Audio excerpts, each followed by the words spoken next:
免費 AI 你可能一直用錯，我實測咗4個，結果完全唔同。如果你用緊 AI 做圖或者做片，呢條片可以幫你慳翻好多時間。我同大家測試咗唔同 AI 工具嘅效果同埋對比，記得睇到最後啊！我會同大家對比唔同嘅 AI 工具嘅免費版，包括 Leonardo、Runway、K-Link 同 Via 4個網站嘅分別，等大家容易啲去選擇。好，咁首先咧就介紹呢個 Runway 先。Runway 咧佢嘅 plan 咧就係咁樣嘅，佢嘅免費 plan 咧就係一次性咧有125個 credit 就冇限制嘅，冇限制就即係你可以1個月、2個月、半年、1年咁樣，總之你慢慢用啦，冇限制，用晒就冇噶啦。125個 credit，你可以用第2個 email 嚟註冊啦，咁就有另外125個 credit 啦。Runway 度所生成嘅片呢，佢係可以用於盈利嘅，盈利即係可以攞嚟做商業用途啦，包括整完嘅片擺上 YouTube 可以賺錢啦。因為有啲我陣間會介紹一個 K-Link 佢係唔可以賺錢嘅，如果免費版，即係佢俾你用，但係你喺 YouTube 嗰度係唔可以攞嚟做盈利嘅，即係賺唔到錢咯。咁呢個 Runway 係可以嘅，咁但係唔好處咧就係佢有水印。咁我陣間會示範一條片佢嘅效果俾大家睇啊。好，咁第2個要介紹嘅就係呢個 Leonardo 啦。咁佢嘅 plan 咧就係 total 有5個啦。咁我哋而家淨係睇個免費嘅 free plan 啦。咁佢有咧每日登入咧150個 token，即係話咧你每一日限額你都有150個 token 用嘅。你用完呢，你第日登入又可以有150個啦。佢雖然係有限制，但係總比頭先 Runway 好嘅。張片啊、張圖啊都用唔同嘅 credit， 好似譬如YouTube 嘅 short 9:16啦 size， 咁個 size 唔係太大。咁呢一幅9:16嘅圖咧，張出嚟咧就係用8嘅啫，即係話你第一幅咧用完咧就得翻142個 token， 咁你 total 就可以將好多幅啦。如果你係做 short 嘅，150個 token 係應該夠用噶啦，差唔多成17-18張圖啦，可以。咁另外咧，佢都係因為佢唔係淨係張圖嘅，佢可以圖啊同埋影片啊都得嘅。咁張影片就可能會大啲啊，一個動畫啦，可能要用到40嘅。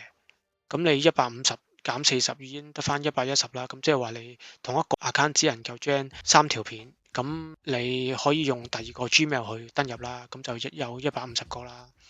咁另外咧，佢呢度咧冇寫可唔可以用於商業，但係應該就可以嘅，因為其他 plan 咧佢都冇寫可唔可以。如果佢免費 plan 唔可以用於盈利，佢通常會寫明嘅。好，第3個我要介紹咧就係呢個 K-Link。咁我哋一齊嚟睇下個 plan 啦。咁佢都係有5個 plan 啦。咁佢免費嘅 plan，佢呢度咧你 log in 咧就有一個一次性嘅 credit 啦，因為佢話冇no monthly credit， 即係佢唔會每一個月都俾你啦。咁係一次性嘅，用完就冇噶啦。咁同頭先 Runway 一樣啦。咁但係佢呢度咧，佢寫到明係唔可以用於商業嘅。第3個 tick， 我放大少少啦。呢度就係 General content is not for commercial use， 就唔可以攞嚟做商業用途嘅。即係話如果你喺呢個 K-Link 你將咗啲圖啊、將咗啲片啊呢啲素材，如果你有一啲素材喺條片度，而你 po 咗上 YouTube 咧，係唔可以攞嚟賺錢嘅。即係第日到你可以盈利，你打開咗個盈利之後咧，你呢條有免費 plan 嘅素材咧係唔可以攞嚟賺錢嘅。所以揀嘅時候呢，我都會盡量睇下。雖然佢係免費，除咗睇每一日有冇 credit 有冇 token 之外呢，我都會留意埋呢個可唔可以用於商業，可唔可以喺 YouTube 度賺錢，我先會用咯。咁 K-Link 嘅免費 plan 呢，佢有一次性嘅 credit 啦，因為佢呢度佢話 no monthly credit 啦，但係跟住咧佢又話 log into receive monthly credit，咁其實我都唔肯定究竟佢有冇 monthly credit，咁但係我啱啱 create 咗個 account 啦，咁就即係想睇下佢有幾多啦，咁我啱啱 create 咗我都未用過，只係得66啫，所以其實都應該唔係太夠用。咁啊，視乎大家將呢啲 AI 圖、將呢啲 AI 片嘅需求大唔大啦？如果少量使用嘅，應該都可以嘅。好，最後一個我想介紹嘅就係呢個 Via 啦 ，VHER 啦。呢個呢，佢係得4個 plan 嘅啫。咁我哋睇下個免費 plan 呢，就係一個月呢得50個 credit 嘅啫。咁佢就咩功能都可以用嘅。咁同埋佢寫到明咧就 no watermark 就冇水印啦。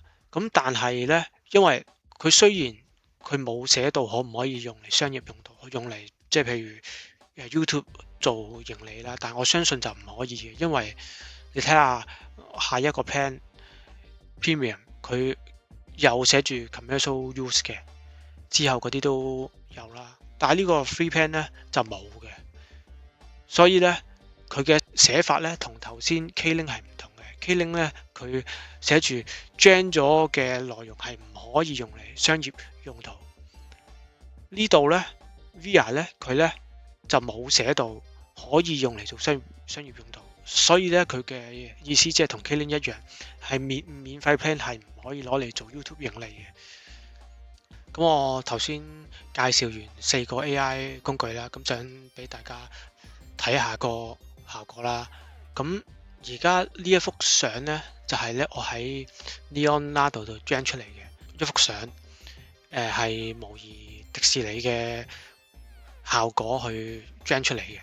咁呢個係 Leonardo 嘅，我用同一幅圖，然後用 Runway gen 咗條片出嚟俾大家睇下，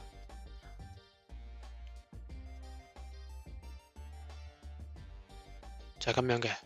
呢個就係 Runway gen 出嚟嘅動畫，咁俾大家睇一次啦。咁你會睇到 Runway 下邊咧，呢度咧係有個水印嘅，咁係有個水印嘅。咁但係頭先呢一幅相咧係 Leonardo 嘅，就冇水印嘅。咁我亦都喺另外頭先呢個 Via 嘅網站咧 gen 咗2幅相出嚟。咁其實個效果咧都好好嘅，如果用相嚟講。咁對比下呢個 Leonardo 都係模仿迪士尼嘅形式去 gen 出嚟嘅，係啦。而家頭先紅色衫嘅公仔咧就係 Leonardo， 而我左手邊呢個男仔落緊雨呢個咧就係 Via。咁大家睇到個分別啦。再對比另一幅圖啦，就係同一條 prompt gen 出嚟嘅，右手邊就係頭先 gen 出嚟嘅 Leonardo 啦。左手邊呢個就係 Via， 咁係同一條 prompt 嚟嘅，咁大家嘅背景有少少唔同啦，但係都係仿迪士尼風格嘅。咁頭先睇過喺呢個公仔用 Runway gen 出嚟嘅動畫啦，就係咁樣嘅。咁而 Via gen 出嚟嘅動畫係點嘅呢？就係咁樣嘅。咁大家都可以睇到個分別啦，睇下大家認為睇下邊個好。總結以上4個 AI 網站嘅重點：第一 ，Leonardo 150個 token 每一日登入，冇水印，可以用於盈利。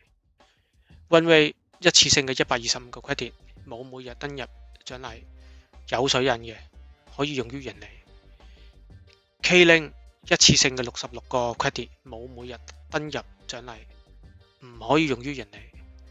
最後 Via 每個月50個 credit，冇水人，亦都唔可以用於人類。咁今次4個 AI 網站最好用，亦都性價比最高嘅就係 Leonardo，第二就係 Oneway 啦。今次為大家對比咗市面上幾個比較出名嘅 AI 網站，唔知邊一款適合大家使用呢？